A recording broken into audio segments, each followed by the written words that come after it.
In the midst of the lavish harborside restaurant, a poor, sloppy customer walked in, causing all the staff to avoid him except Malik. When Malik saw the man only daring to order water and fries, he quietly approached and placed a free burger on the table, despite the fact that the manager was squeezing his tip. Malik did not expect that his kindness in difficult times would soon be rewarded when the stranger was the one who held the key to changing his life forever. Before we go back, let us know where you're watching from. And subscribe because tomorrow I've got something extra special for you. Thursday night at Harborside. The place was packed, plates clattering, pans hissing. Malik Jordan moved through the chaos like he'd been born into it. Table 6 needed refills. Table 9 was ready to order. Table 12's entrees were up in the kitchen window. His feet ached. 4 hours into the shift and 3 more to go. But his hands stayed steady, his smile stayed fixed, and his mind tracked everything at once the way it had for the past 6 years. A couple at table 4 waved him over. The woman looked annoyed, her husband already reaching for his wallet. Malik approached with his usual calm, wondering what he'd done wrong this time. Before he could speak, Victor Kane appeared at his elbow, all teeth and cologne and that particular brand of managerial aggression that made Malik's shoulders tense. "Malik, we need to turn that table," Victor said, not quite loud enough for the customers to hear clearly, but loud enough that they'd catch the tone. "We're not running a retirement home here, buddy. You've got people waiting."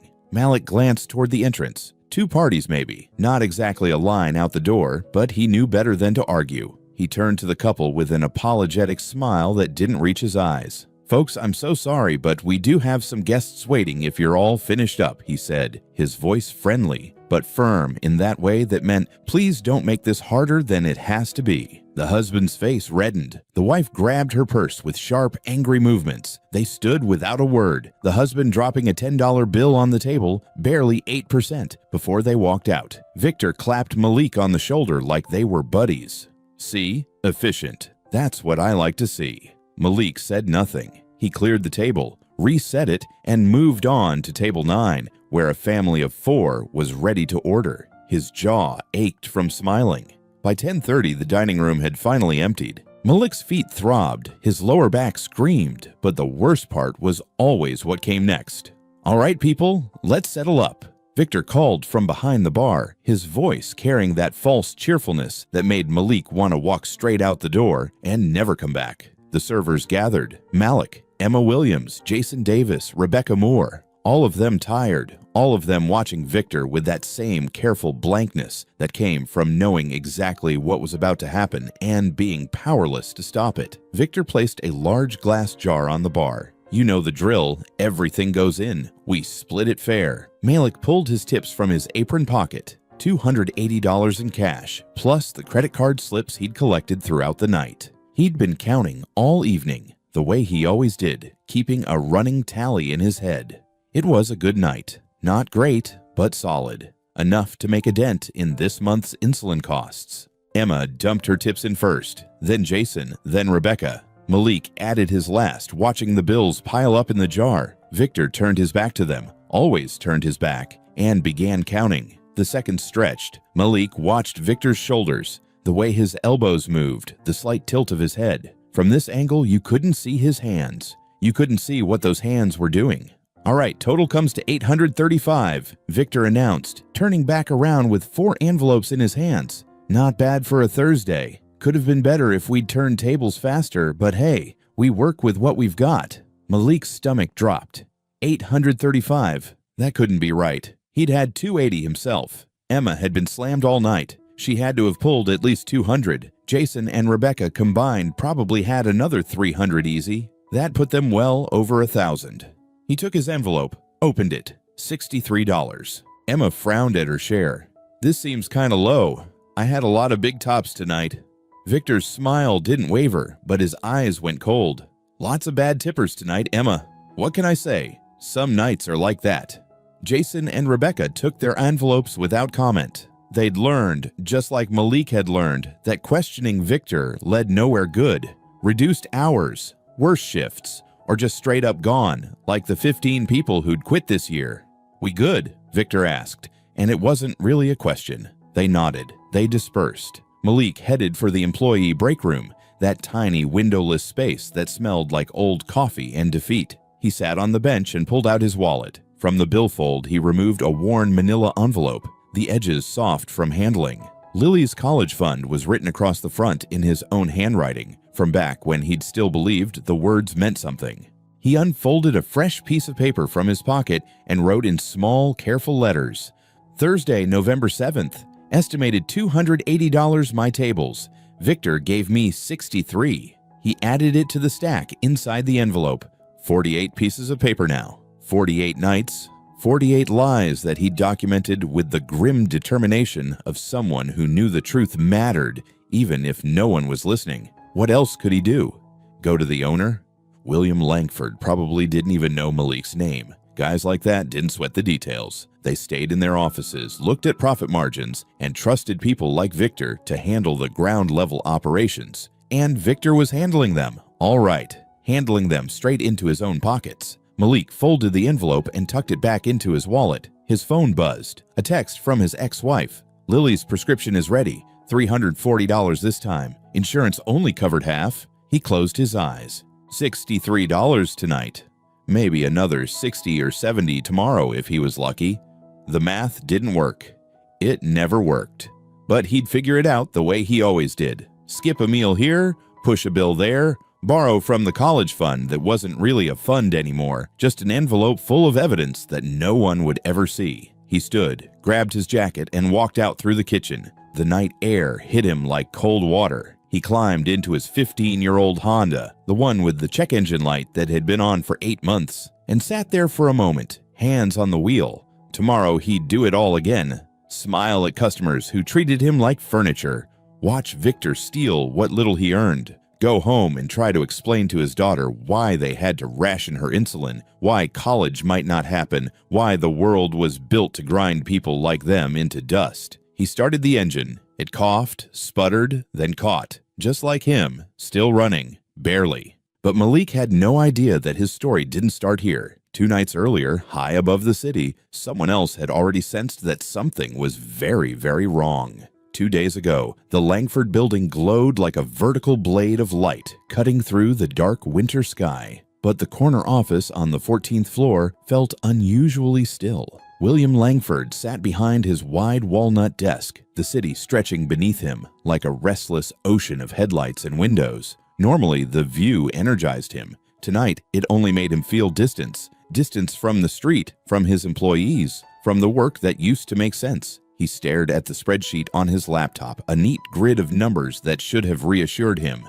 Revenue up 12%, 5 locations performing above projections, 80 employees on payroll. Every indicator said Harborside Restaurant Group was thriving. Investors would call these numbers beautiful. So, why did he feel like something was quietly decaying beneath the surface? He rubbed the back of his neck and leaned away from the screen. His eyes drifted to the framed handwriting on the wall behind him, a piece of notebook paper, the edges yellowing slightly, his father's blocky, imperfect script captured under glass.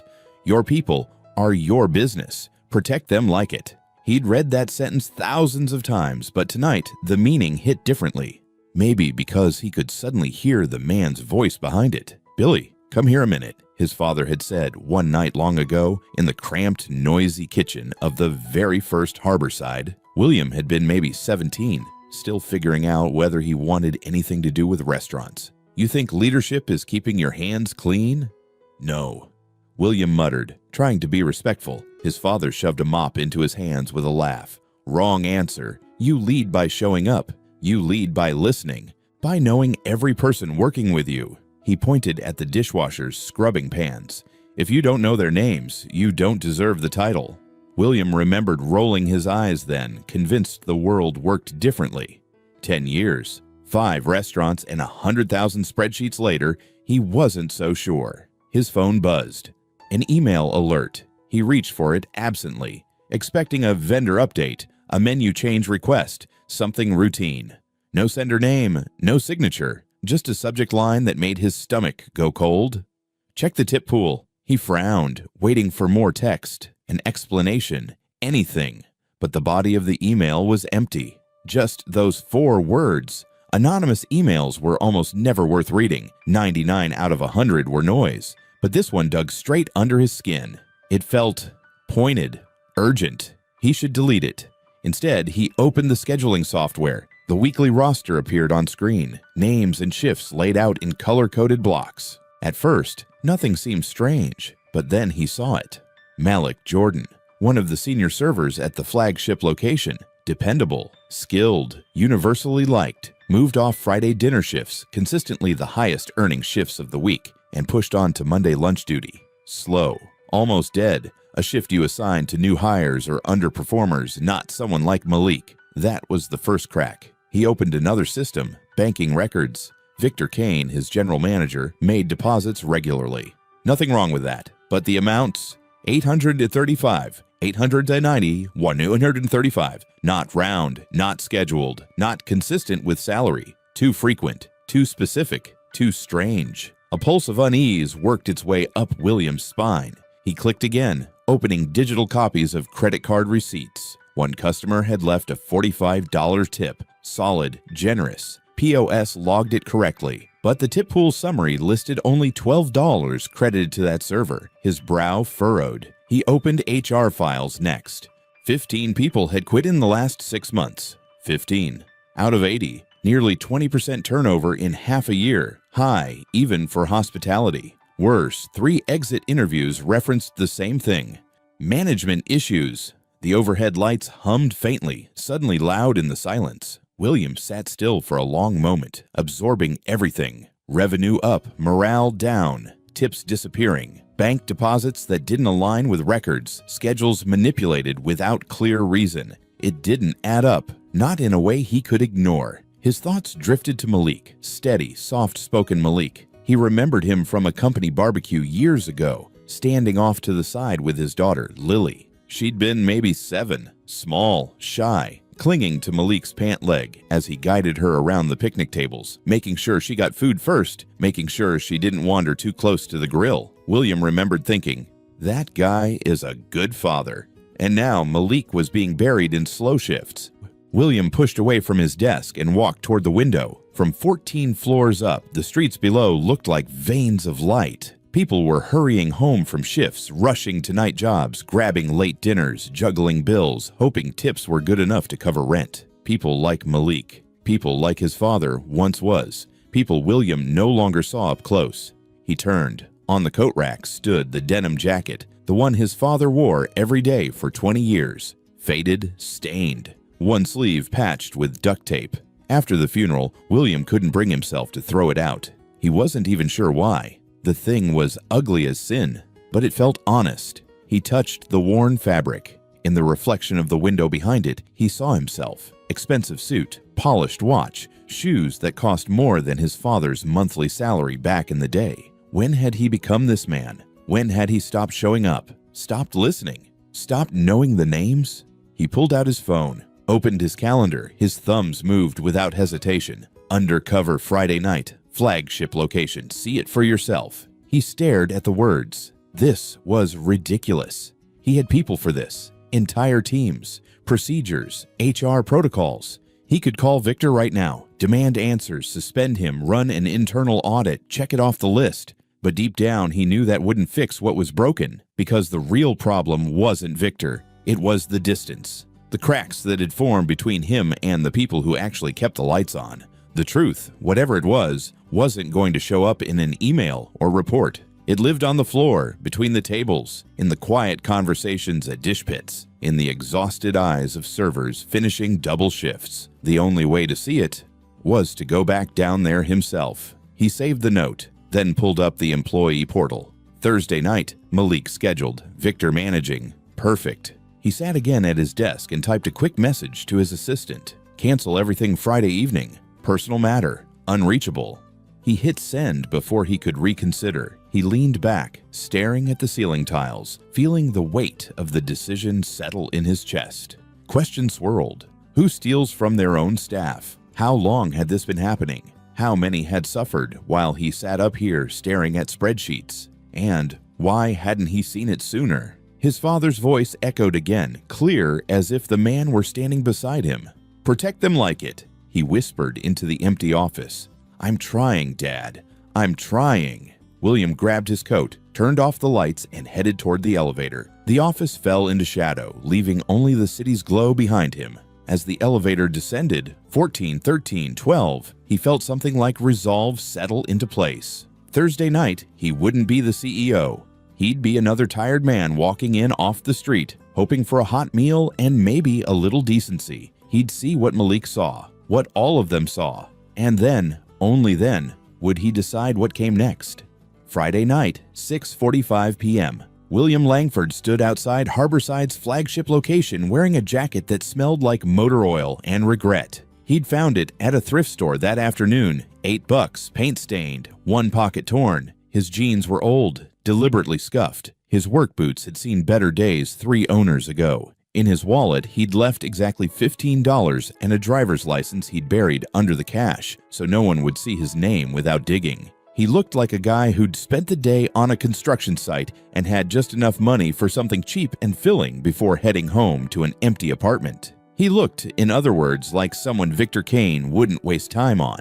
William pushed through the door. Friday night heat hit him immediately. Bodies packed into the waiting area, the bar 3 deep, servers weaving between tables with practiced urgency. The host, Maria Gonzalez, gave him a quick scan, her eyes lingering on his jacket, his boots, the general worn-down quality of his appearance. "Just you?" she asked, and there was something in her tone, a slight edge of judgment that William had never heard directed at him before. "Yeah, just me," he said, keeping his voice flat and tired. Maria grabbed a menu without much enthusiasm. "We've got bar seating available. Might be a while for a table." "Bar's fine." She led him through the dining room. William kept his head down, but his eyes tracked everything. Table arrangements, server stations, the flow of the kitchen. And there, near the bar, he spotted Victor Kane moving through the space like he owned it, all swagger and manufactured charm. Maria deposited him at the far end of the bar, the corner spot where you put people you don't expect to order much or tip well. William slid onto the stool and opened the menu, though he already knew it by heart. He'd approved these prices himself. Now, looking at them from this angle, they seemed different. A burger for $24, appetizers starting at $16. Even the cheapest thing on the menu, fries, cost $9. He had $15. A server approached, moving fast despite the obvious exhaustion in his eyes. Malik Jordan. William recognized him from the employee photo in the database, but seeing him in person was different. Malik was maybe 40, with the kind of lean, worn-down build that came from years of physical work and not enough sleep. His smile was professional, automatic, and completely hollow. "Evening," Malik said, setting down a napkin and silverware. "What can I get you to drink?" "Water's fine," William said. Then, because he needed to sell the part, he added, "What's the cheapest thing you've got?" Something flickered in Malik's expression. Not judgment exactly, more like recognition. Like he'd served 1,000 versions of William before and knew exactly what this conversation meant. "Fries are $9. Malik said, his voice careful and neutral. William nodded slowly, doing the math in his head the way someone really broke would do it. Fries and water, $6 tip if he was generous. That'd leave him exactly $0 to get home on. "Yeah, all right, I'll take the fries." Malik wrote it down, and William expected him to leave. Do the minimum. Move on to tables that actually mattered. Instead, Malik paused, studying him with an expression that was hard to read. "Long day?" Malik asked. And it wasn't small talk. It was genuine. Something like that, William said. Malik nodded like he understood, like he'd lived it. Then he did something that made William's throat tighten. He leaned in slightly, lowering his voice so the bartender wouldn't hear. "Listen, the kitchen made extra burgers tonight. Happens sometimes when orders get messed up. Would you want one? It's just going to waste otherwise." William stared at him. A Harborside Burger Deluxe cost $24. Malik was offering to give it away to a complete stranger for no reason except that the stranger looked tired and hungry and human.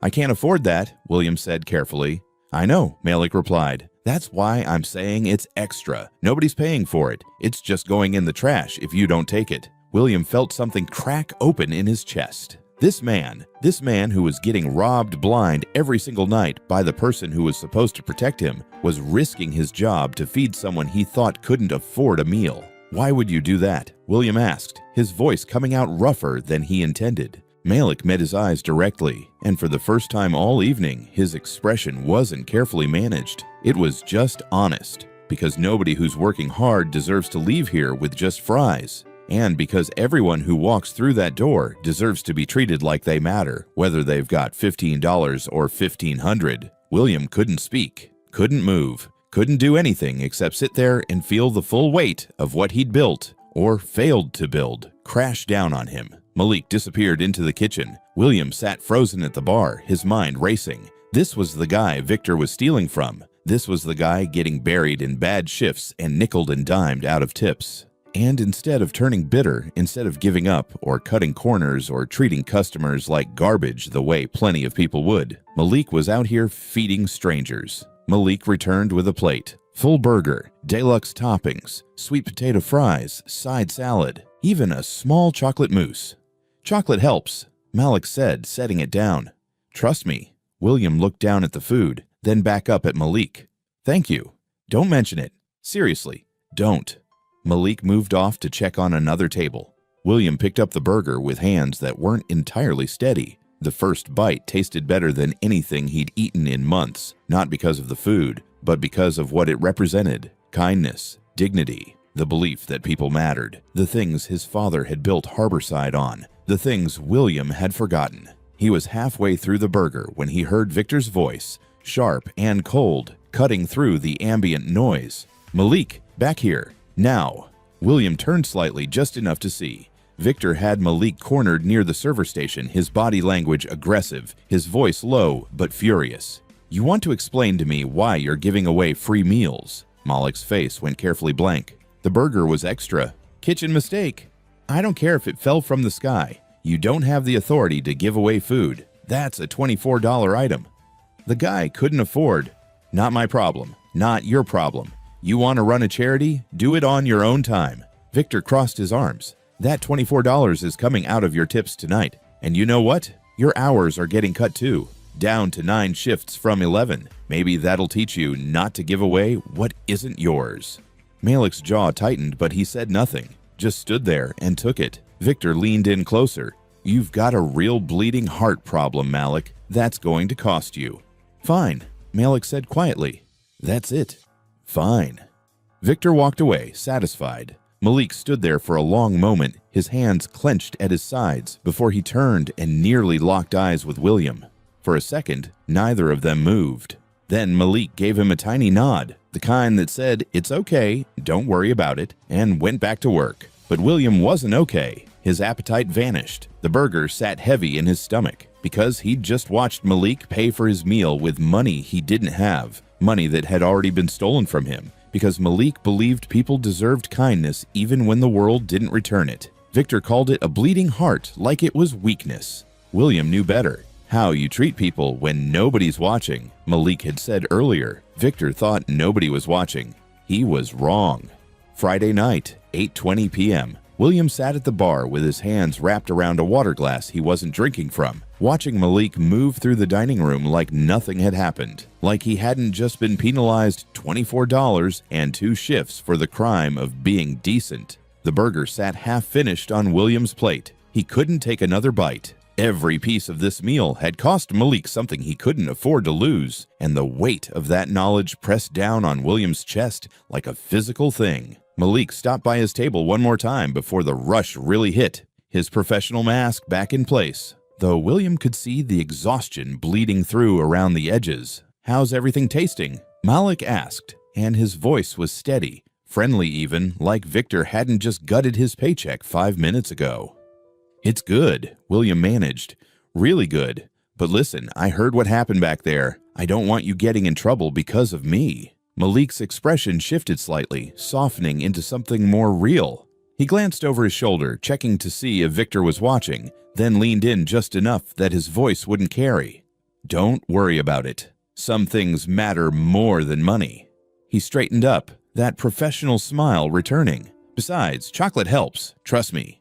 William looked down at the chocolate mousse Malik had brought him, untouched on the corner of his plate. This man had just lost hours and wages, and he was still making sure a stranger got dessert. "Why?" William asked, and he wasn't acting anymore. "Why risk your job for someone you don't even know?"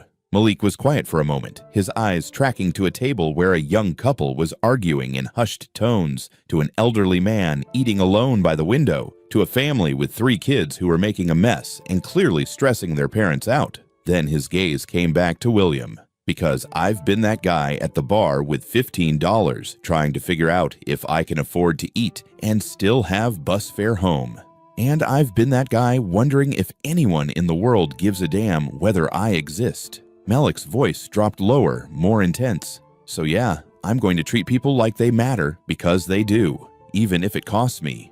He walked away before William could respond, pulled back into the chaos of the Friday night rush. William watched him go, watched him greet new customers with genuine warmth, watched him handle a complaint with patience he shouldn't have had left, watched him refill waters and clear plates and do everything right, even though the system was designed to punish him for it. Victor reappeared near the host stand, surveying his kingdom with that particular smugness of someone who believes they've won.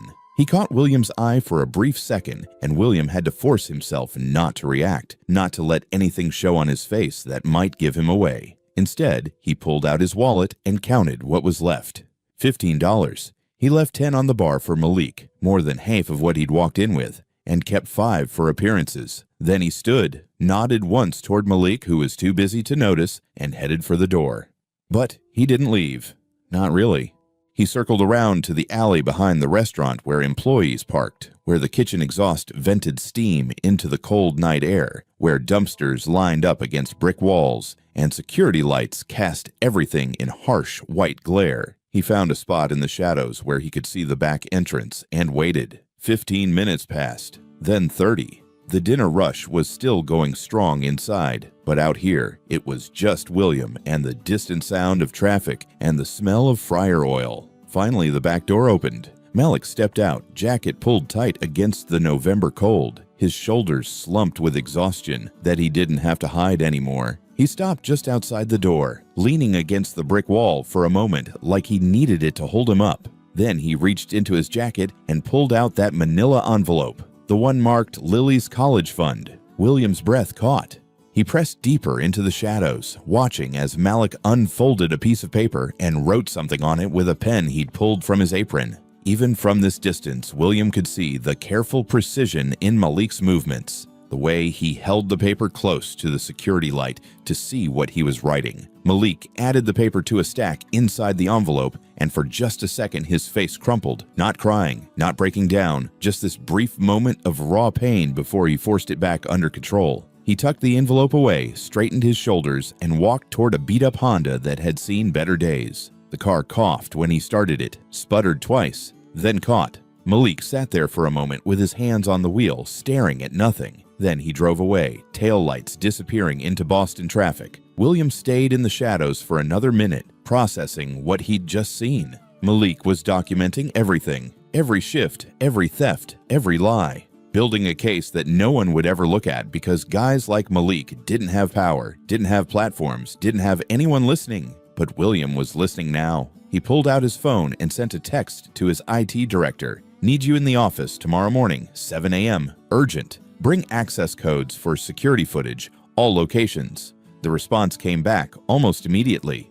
"Everything okay?" William typed slowly, deliberately. "No, but it will be." He walked back to his car, that thrift store jacket feeling heavier than it should. He'd come here looking for evidence of theft. He'd found that and more. He'd found a man who chose kindness in a system designed to punish it. He'd found exactly the kind of employee his father had always said was the heart of any business. And he'd found out what happened when you stopped protecting your people. They protected each other instead, at their own expense, at their own risk. Malik's words echoed in William's head. How you treat people when nobody's watching is who you really are. Victor thought nobody was watching. Tomorrow, William would prove him wrong. Saturday morning, 7:03 a.m., William's office was dark except for the glow of 3 computer monitors. His IT director, James Chen, sat across from him, looking equal parts concerned and confused, a massive coffee in one hand and access codes pulled up on his tablet. "What exactly are we looking for?" James asked carefully. "Security footage, 8 weeks back. I need every camera angle you've got on the manager's office and the tip counting area at the flagship location." James's eyebrows went up. But he knew better than to ask too many questions. He pulled up the server access and started transferring files. This is going to take a while. We're talking hundreds of hours of footage. Then let's get started. They worked in silence. James pulled up the first night's footage, synced to the timestamp when the restaurant closed. William watched Victor Kane appear on screen, gathering the tip jar, his body language casual and confident. "Can you zoom in?"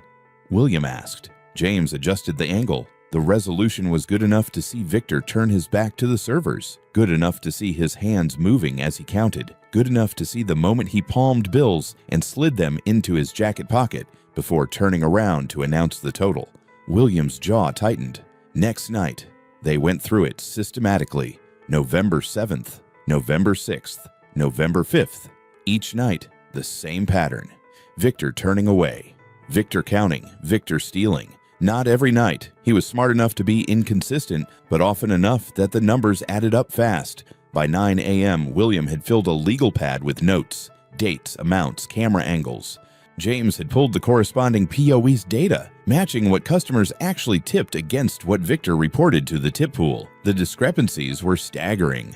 "Jesus," James muttered, staring at his screen. "Is this guy really stealing from servers?"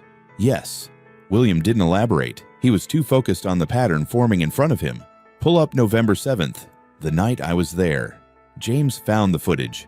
William watched himself sit at the bar, watched Malik bring him food, watched the confrontation happen in real time from a different angle. And there, clear as day, was Victor intercepting Malik after the shift, his finger jabbing toward Malik's chest, his mouth moving in what was obviously a threat, even without audio. Later in the footage, Victor counted the tips. $835 announced, but the camera caught him stuffing at least $300 into his jacket first. "Can you cross-reference Victor's personal banking records?" William asked. We can't access personal accounts without... He authorized financial background checks when he was hired. It's in his contract. Pull them." James hesitated, then started typing. 5 minutes later, he had Victor's deposit history on screen. William scanned the dates, matching them to the footage timestamps. November 7th. Victor deposited $1,235 into his personal account the next morning, the exact amount that would have been in the tip pool before he announced $835. November 4th, a deposit of $990. Footage showed he'd reported $640 to the staff. October 29th, 1,100 deposited, 780 reported. Every single deposit matched a theft. Perfect one-to-one correlation. "How far back can we go?" William asked. "Banking records. We've got 18 months in his file." "Do it." By noon, they had the full picture. 18 months of systematic theft. 43 incidents in the past 8 weeks alone, totaling $12,800. Over the full 18 months, the number climbed to $31,200 stolen from tip pools. William sat back in his chair, feeling sick. $31,000 that should have gone to people like Malik. People who were counting every dollar, rationing insulin, driving cars that barely ran, working themselves into the ground for money that never made it to their pockets. "There's more," James said quietly. He'd pulled up HR files without being asked. 3 former employees filed complaints about tip discrepancies. All 3 complaints were investigated by Victor Kane himself. All 3 were dismissed as misunderstandings. All 3 employees quit within a month. Names: Emma Martinez, David Sullivan, and Christina Park. William wrote them down. "Can you contact them today? Tell them I need to speak with them directly. Don't tell them why, just that it's important and confidential." James nodded and started making calls. William turned back to the monitors, pulling up footage from different angles, building his case with the methodical focus of someone who knew exactly how much was at stake. By 2 p.m., James had reached all 3 former employees. They agreed to conference calls, voices skeptical and wary. William didn't blame them. They'd reported problems and been ignored. Why should they trust him now? But when he explained what he'd found, when he started reading back dates and amounts that matched their own experiences, the skepticism shifted to something else: relief, vindication, and anger. Emma Martinez, a single mother who'd worked at Harborside for 4 years, practically shook with rage over the phone. "I knew something was wrong. I tracked my tips every single night. But when I went to Victor, he made me feel crazy. Said I was remembering wrong. Said maybe customers were tipping less than I thought. He gaslit me for 3 months until I couldn't take it anymore and quit.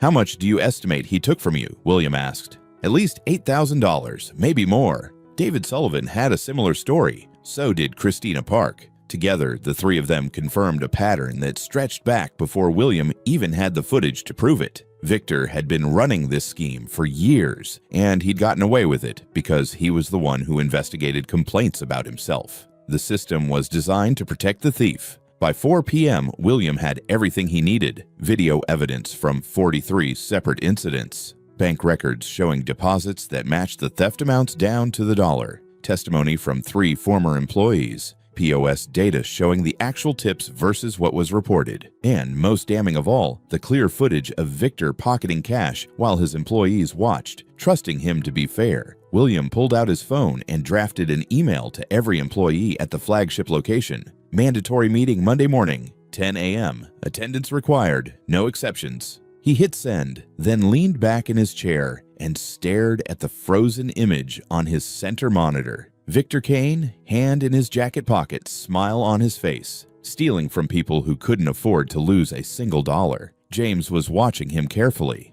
What are you going to do? William thought about Malik writing in his envelope, about the burger that cost more than it should have, about his father's words on the wall. Your people are your business. Protect them like it. I'm going to make this right, William said. Every dollar, every person, everything. James nodded slowly. Good. They spent the rest of Saturday organizing the evidence into a presentation that couldn't be disputed, couldn't be argued away, couldn't be anything except exactly what it was. Proof that Victor Kane had stolen from his employees for 18 months, while William Langford sat in his office and never noticed. That was going to change. Monday morning, everyone would see the truth. And then William would find out who he really was when nobody was watching. Monday morning, 9:58 a.m. The conference room at Harborside's flagship location had never felt this small. 15 employees crammed into a space meant for 12, their confusion thick enough to taste. Malik stood near the back wall, still in his server apron from setting up the lunch shift, his eyes darting between his coworkers and the closed door like he was calculating escape routes. Victor Kane sat front and center, legs crossed, the picture of administrative confidence. He'd gotten the meeting notice like everyone else. But unlike the servers who'd spent the weekend anxious and speculating, Victor seemed almost bored. Mandatory meetings meant policy updates, maybe new menu items, nothing that required actual concern. Maria Gonzalez leaned over to Emma Williams and whispered, "Did you hear anything about this?" Emma shook her head, her fingers drumming nervously against her thigh. Not a word, just the email. Jason Davis checked his phone for the 3rd time in as many minutes. This better be quick. I've got tables in 30 minutes. The door opened at exactly 10 a.m. William Langford walked in wearing a charcoal suit that probably cost more than Malik made in a month, and the room went silent. Most of them had never seen the owner in person. He was a name on paychecks, a signature on corporate emails, a distant figure who existed somewhere in the clouds above their daily reality. Malik's breath stopped. The man from Friday night. The guy in the thrift store jacket who couldn't afford a burger. The stranger he'd given free food to. Oh God. William's eyes found Malik immediately, held his gaze for just a second, and something passed between them that Malik couldn't name. Recognition, acknowledgement, maybe apology.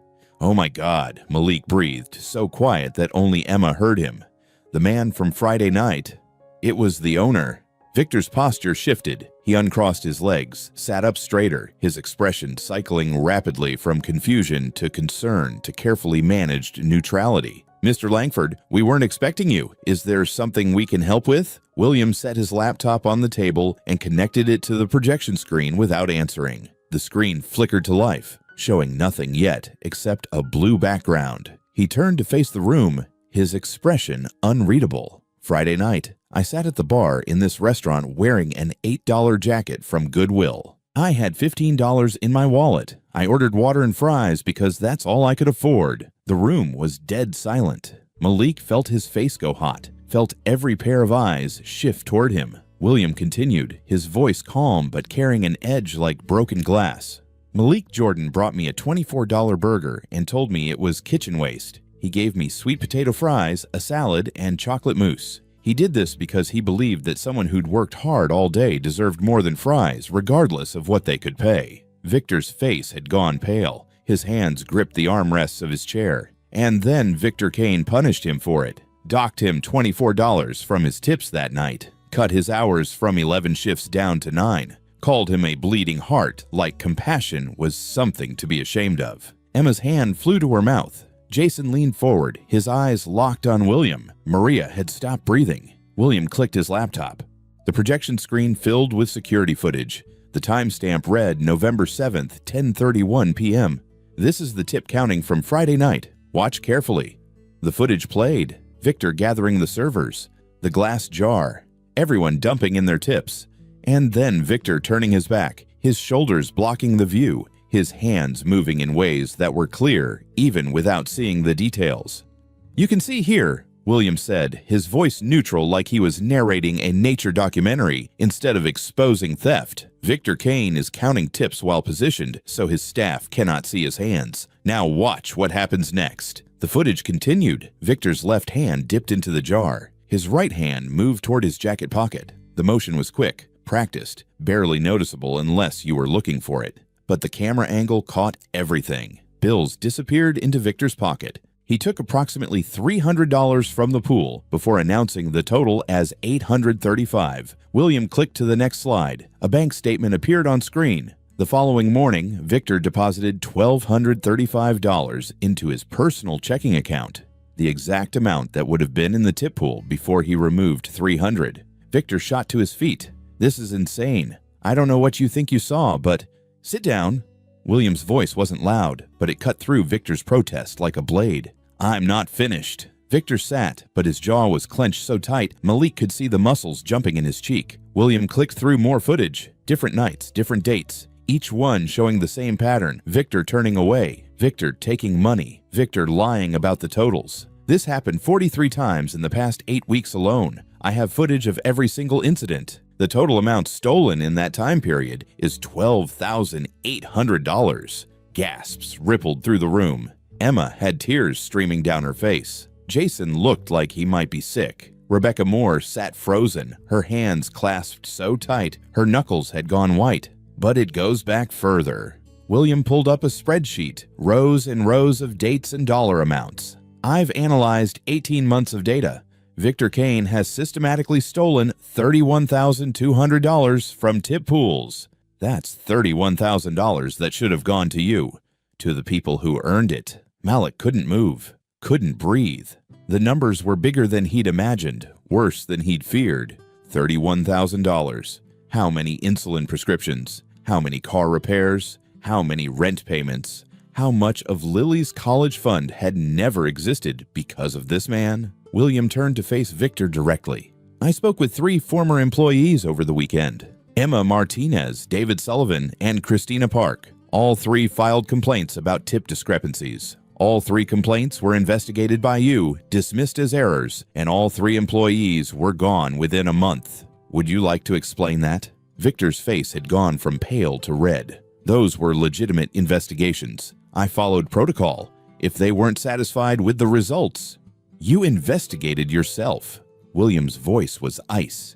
"You received complaints about your own theft and declared them unfounded. That's not protocol. That's cover-up.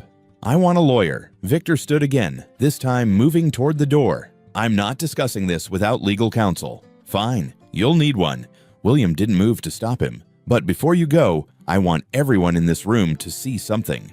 He clicked to the final slide. It showed a breakdown of stolen amounts by victim. Malik's name sat at the top. Malik Jordan lost $11,200 over 18 months. The number hit Malik like a physical blow. $11,000. 11,000. He gripped the wall behind him to stay upright, his vision swimming.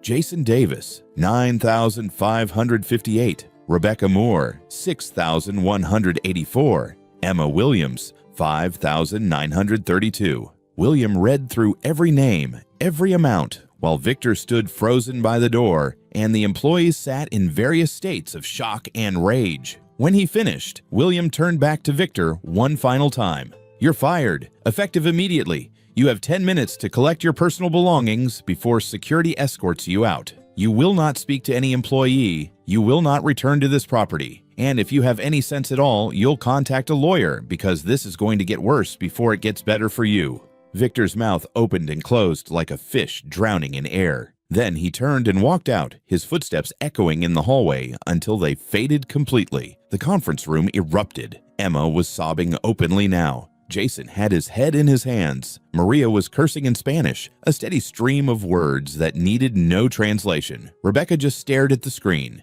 at her name and that number, like she couldn't process what it meant. Malik stayed against the wall, his legs shaking too badly to risk moving. $11,200. He'd known it was bad. He'd documented it, tracked it, saved every scrap of evidence in that manila envelope. But seeing it quantified like this, seeing the total sum of what had been stolen from him, made it real in a way his nightly notes never had. William raised his hands, waiting for quiet. It took a full minute before the room settled enough for him to continue. "I know this is overwhelming. I know you're angry, and you have every right to be. But I need you to understand something." He paused, making eye contact with each person in the room. "This should never have happened. I built systems that allowed Victor Kane to steal from you for 18 months. I created an environment where your complaints were investigated by the person you were complaining about. I failed to protect you, and for that, I'm sorry." His voice cracked slightly on the last word, the first show of emotion since he'd walked in. "Sorry doesn't give us our money back," Jason said, anger making his voice sharp. "No, it doesn't." William nodded, "which is why sorry isn't all you're getting. We're going to fix this. Every dollar, every person, everything." Malik finally found his voice, though it came out rough and unsteady. "How?" William looked at him, and in that look, Malik saw the man from Friday night, the guy who'd asked why anyone would show kindness to a stranger, the person who'd been searching for something he couldn't find in spreadsheets. "However long it takes," William said, "starting right now." Monday, 10:47 a.m.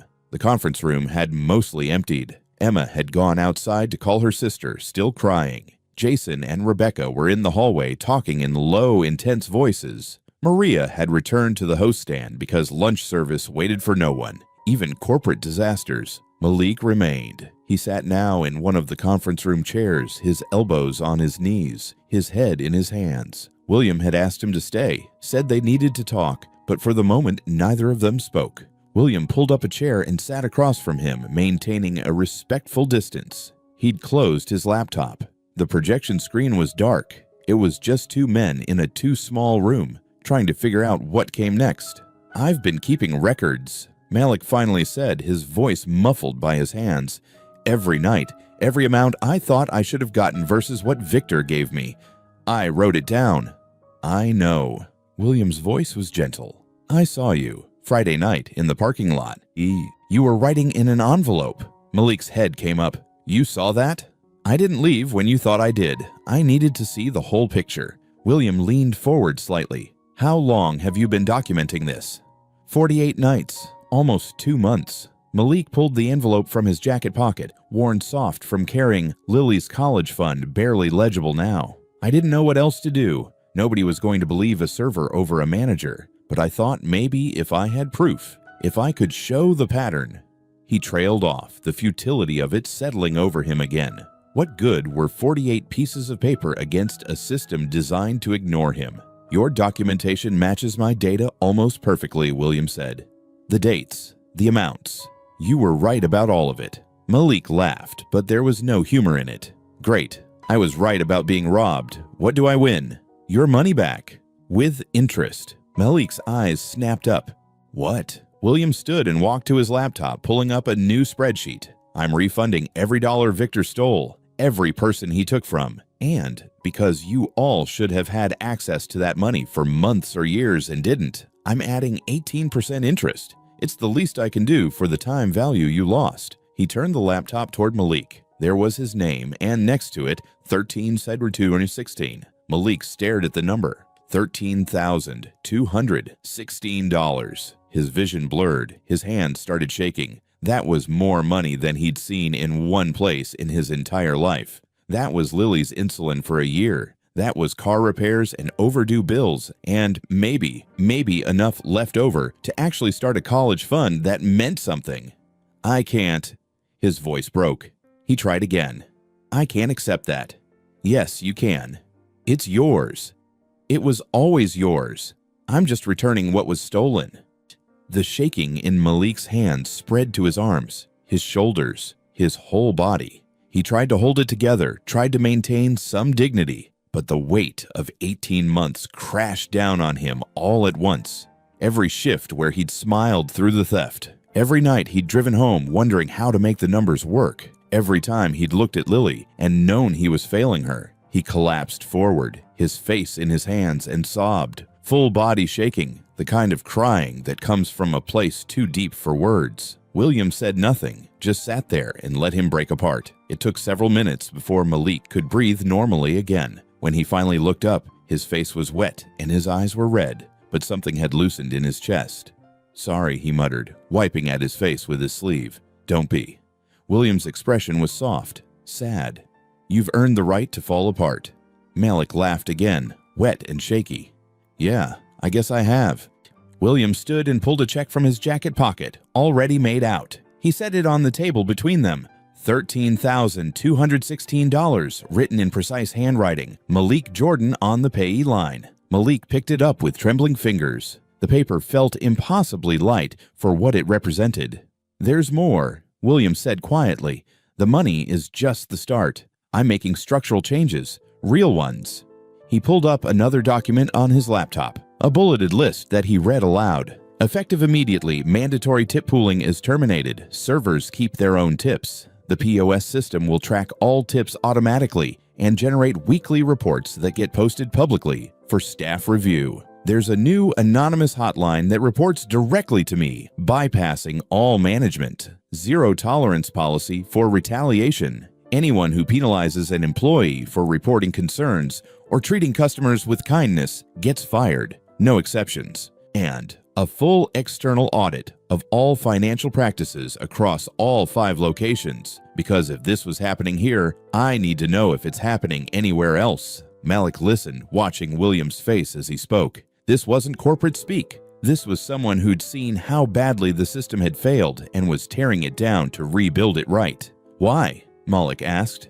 Not why are you fixing it? I get that. But why did you come in undercover? You could have just looked at the numbers, fired Victor, moved on. William was quiet for a long moment. Then he walked to the window overlooking the dining room, watching Maria seat an early lunch table. My father opened this restaurant 30 years ago. He knew every employee by name. He worked the line, bussed tables, covered shifts when people called in sick. He believed that taking care of people wasn't just good morals. It was good business. William turned back to Malik. Somewhere along the way, I forgot that. I got caught up in expansion, efficiency, profit margins. I stopped seeing people and started seeing labor costs. And then you came in wearing a thrift store jacket, Malik said quietly. And you treated me like I mattered. William's voice was rough. You risked your job to feed someone you thought was struggling. You took a hit because you believed kindness was more important than money. That's who my father built this place for, people like you. And I'd let the system rot from the inside while I sat in my office, congratulating myself for 12% growth. Malik stood, still holding the check, still not quite believing this was real. What you said to Victor about how you treat people when nobody's watching, that's what you were testing, wasn't it? You wanted to see who we really were. I got my answer. William extended his hand. Thank you for being exactly who you are, even when it cost you. Malik shook his hand, his grip firm despite the tremor still running through him. Does this mean I'm not getting written up for the burger? William smiled, the first real smile Malik had seen from him. You're getting a promotion. We'll talk about that later. Right now, you should go call your daughter. Malik nodded. He walked toward the door, then stopped and turned back. Mr. Langford, that thing you said about bleeding hearts, Victor was wrong. Having a bleeding heart just means you still give a damn. Don't ever let anyone make you ashamed of that. I won't, William said. Not anymore. Malik left the conference room and walked out into the November sun, clutching a check that would change his life and an envelope full of evidence that had finally meant something. Behind him, William stood alone. looking at his father's words on his phone screen. Your people are your business. Protect them like it. He'd lost sight of that truth. Now he had to make sure he never forgot it again. Malik sat in his car in the parking lot, the check still in his hands, his phone pressed to his ear. His ex-wife Jennifer's voice came through tinny and confused. Wait, say that again. $13,000 what? $13,216. Malik's voice cracked. The owner found out the manager was stealing our tips. For 18 months, Jen. He stole $11,000 from me, and Mr. Langford's paying it all back with interest. Silence on the other end. Then a sound that might have been crying or laughing or both. Oh my God, Malik, oh my God. I know. He stared at the check like it might disappear.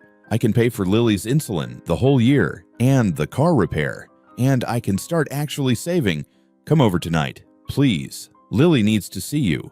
You need to tell her this. Malik promised he would, said goodbye, and sat there for another moment, just breathing. The November sun warmed the windshield. For the first time in 18 months, the tightness in his chest had loosened enough that he could actually fill his lungs. His phone buzzed. A text from Maria. Mr. Langford wants to see you again. Says it's important. Malik walked back inside, wondering what else could possibly happen today. He found William in the conference room, laptop open, looking more tired than he had that morning, but also more settled, like something fundamental had shifted in him. Sit down, William said, gesturing to the chair across from him. We need to talk about your future here. Malik's stomach dropped. Future. That word could mean anything. If this is about the burger on Friday, I already explained. This isn't about punishment, it's about recognition. William closed his laptop and leaned forward. I've been reviewing personnel files all afternoon. Your performance reviews are exceptional. You've been here 6 years. You train new servers.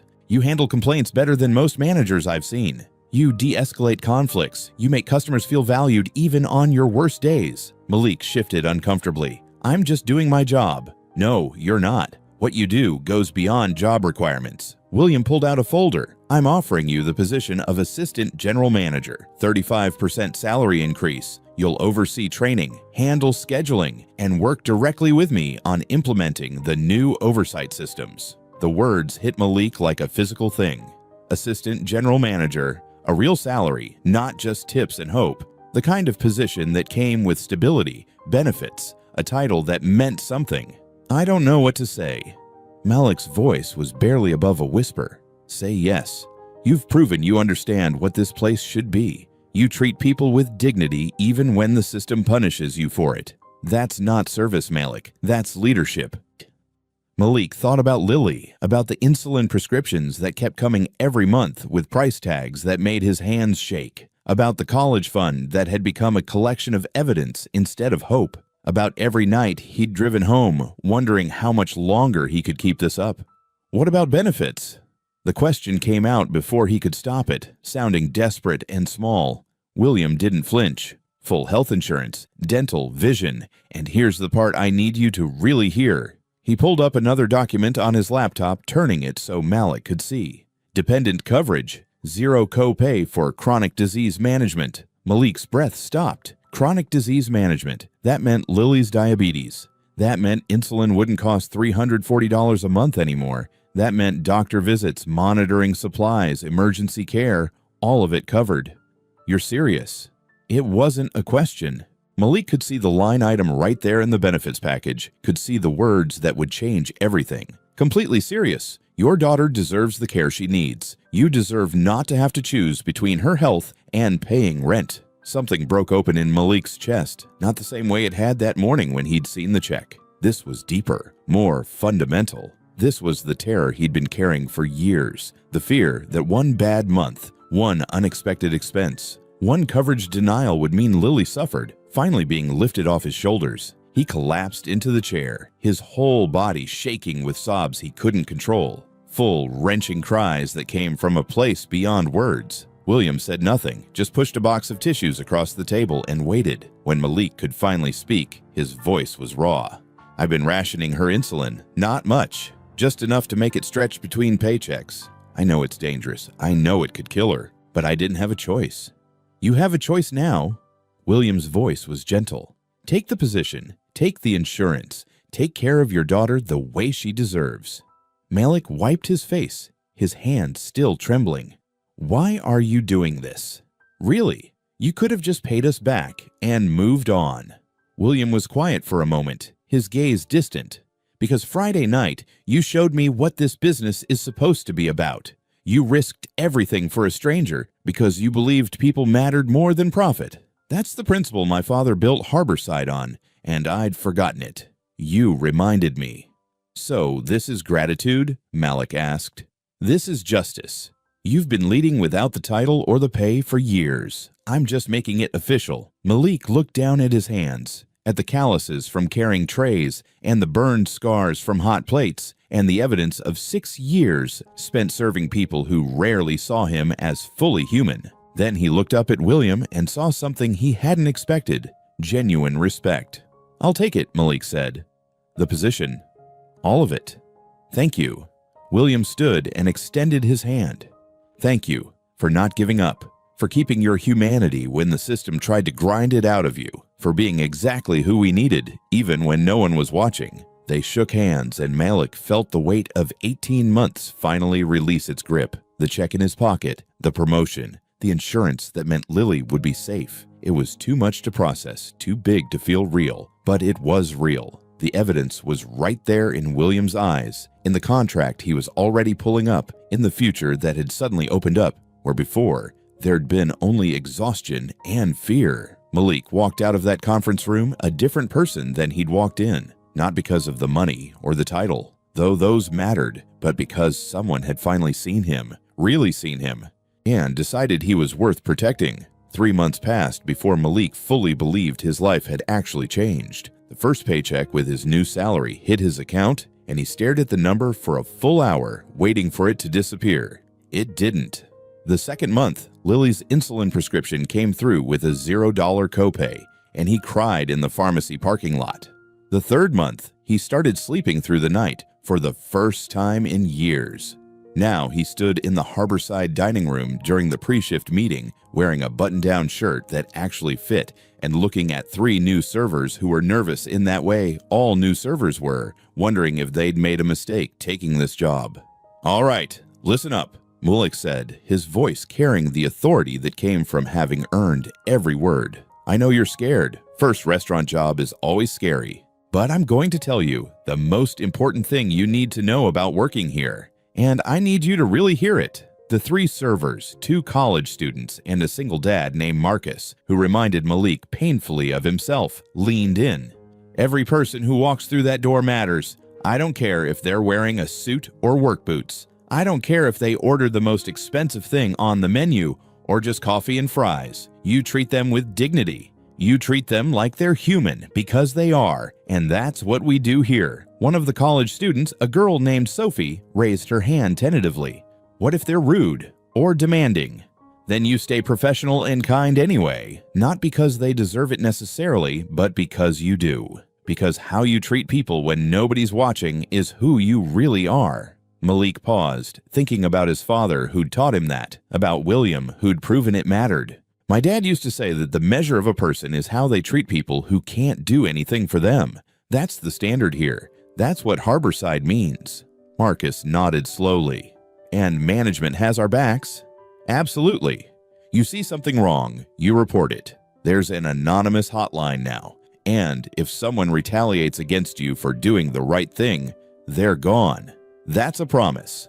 The new servers looked at each other, something like relief crossing their faces. Sophie smiled for the first time since she'd arrived. "Now get out there and show people what good service looks like," Malik said.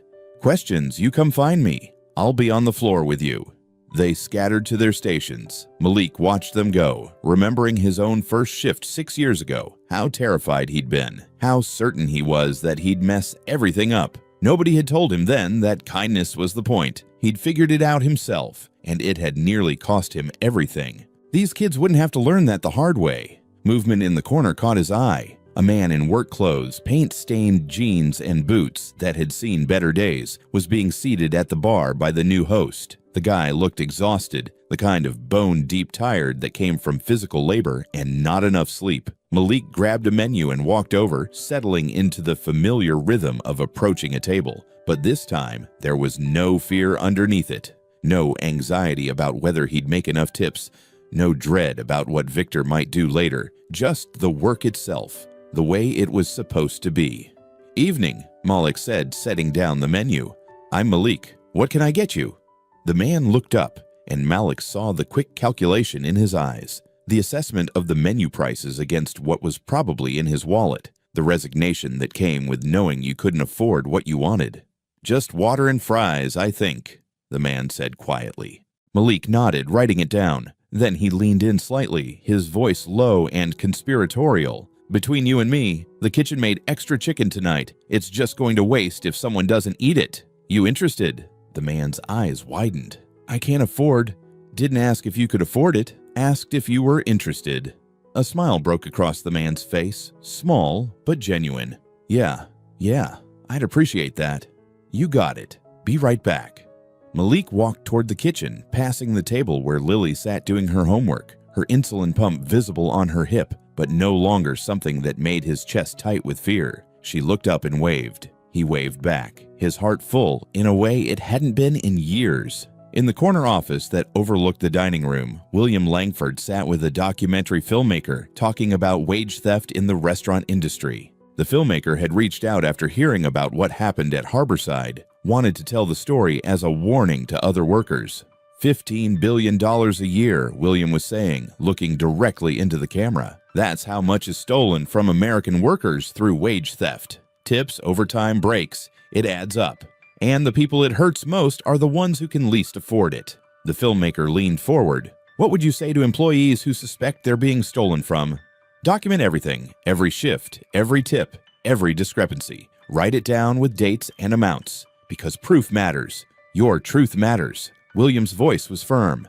"And find someone you can trust to report it to, an owner who cares, a labor board, a lawyer. Don't suffer in silence." And to business owners. William thought about Malik in the parking lot with his envelope, about Victor's systematic theft, about his own failure to see what was happening right under his nose. Your people are your business, not your labor costs, not your efficiency metrics. The actual humans who show up every day and do the work that makes your company run.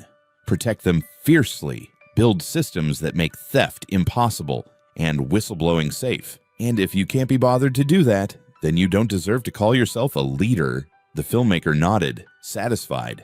They wrapped the interview and started packing equipment. William stood and walked to the window overlooking the dining room, watching Malik train the new servers, watching customers eat and laugh and trust that they were being treated fairly. This was what his father had built. Not profit margins or expansion plans, but a place where people mattered, where kindness wasn't punished, where doing the right thing was possible. William had lost sight of that.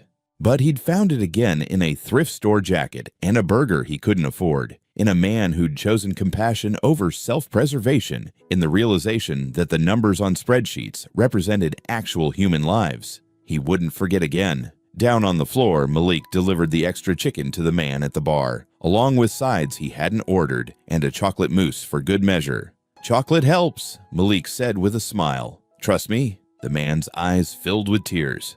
"Thank you. You have no idea what this means." "I do, actually," Malik said softly. "I really do." He walked away to check on his next table, leaving the man to eat in peace. Behind him, the restaurant hummed with life and purpose, and the simple revolutionary act of treating people like they mattered. It was exactly what it was supposed to be. Finally. And just like that, the story of Harborside found its new beginning. From a stolen tip jar in the back room to a quiet act of kindness at a crowded bar. From a man who thought no one saw his struggle to an owner who finally remembered what leadership meant. This wasn't just a story about money. It was a story about dignity, about courage, about choosing to do the right thing when nobody is watching, and discovering that someone always is. If Malik's journey moved you, if William's transformation gave you hope, or if you've ever worked a job where kindness felt like a risk, tell us your thoughts below. Your voice matters here. And if stories like this remind you that goodness still exists, that ordinary people can create extraordinary change, don't forget to like this video and subscribe. It helps us bring more real human stories to a world that moves too fast. Thank you for listening. Thank you for feeling. And until our next story, take care of each other. Always. Join us to share meaningful stories by hitting the like and subscribe buttons. Don't forget to turn on the notification bell to start your day with profound lessons and heartfelt empathy.